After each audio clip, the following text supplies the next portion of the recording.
হাসান সাংবাদিককে মেরেছিল কেন? হাসান কলেজে সাংবাদিককে মেরেছিল কেন?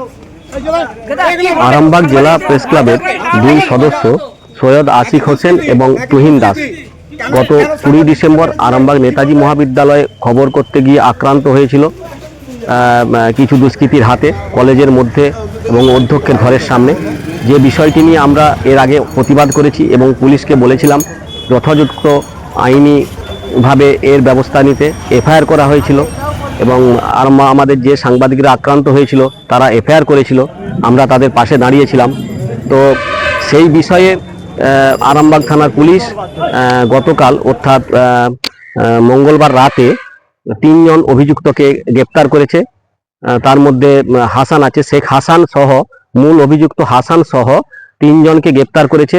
আরামবাগ পুলিশকে ধন্যবাদ জানাই, বিশেষত আরামবাগ আইসিকে। আরামবাগ আইসির সাথে আমার ইতিমধ্যে কথা হয়েছে, তিনি আমাদেরকে ভরসা রাখতে বলেছিলেন। তিনি যে ভরসার পরিচয় দিলেন সেটাও আমরা বুঝতে পারছি এবং আজ বুধবার এই 3 জনকে আরামবাগ আদালতে তোলা হচ্ছে। পুলিশ 7 দিনের পুলিশি হেফাজতের আবেদন করে এই 3 অভিযুক্তকে অর্থাৎ এফআইআর এর যাদের নাম ছিল হাসান সহ আরো কয়েকজনের, তাদের মধ্যে 3 জনকে পুলিশ ধরেছে। পুলিশকে আমরা ধন্যবাদ জানাচ্ছি।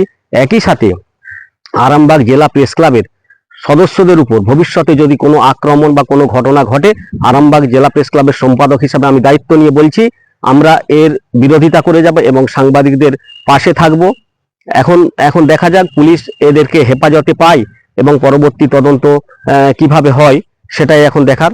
গতকাল রাতে অর্থাৎ মঙ্গলবার রাতে পশ্চিম মেদিনীপুরে যে একটা খুব গোপন আস্তানা থেকে এই 3 জনকে ধরেছে। এদের ধরাটা পুলিশের কাছে সহজ ছিল না, কারণ এরা ডেরা পাল্টে পাল্টে বিভিন্ন জায়গায় ঘুরছিল। তো সাংবাদিকদের উপর আক্রমণের এই ঘটনায় পুলিশ যেহেতু সাংবাদিকদের পাশে দাঁড়িয়েছে, আরামবাগ জেলা প্রেস ক্লাবের সম্পাদক হিসাবে আমি পুলিশকে ধন্যবাদ জানাই এবং আগামী দিনেও আমাদের এই লড়াই চলতে থাকবে।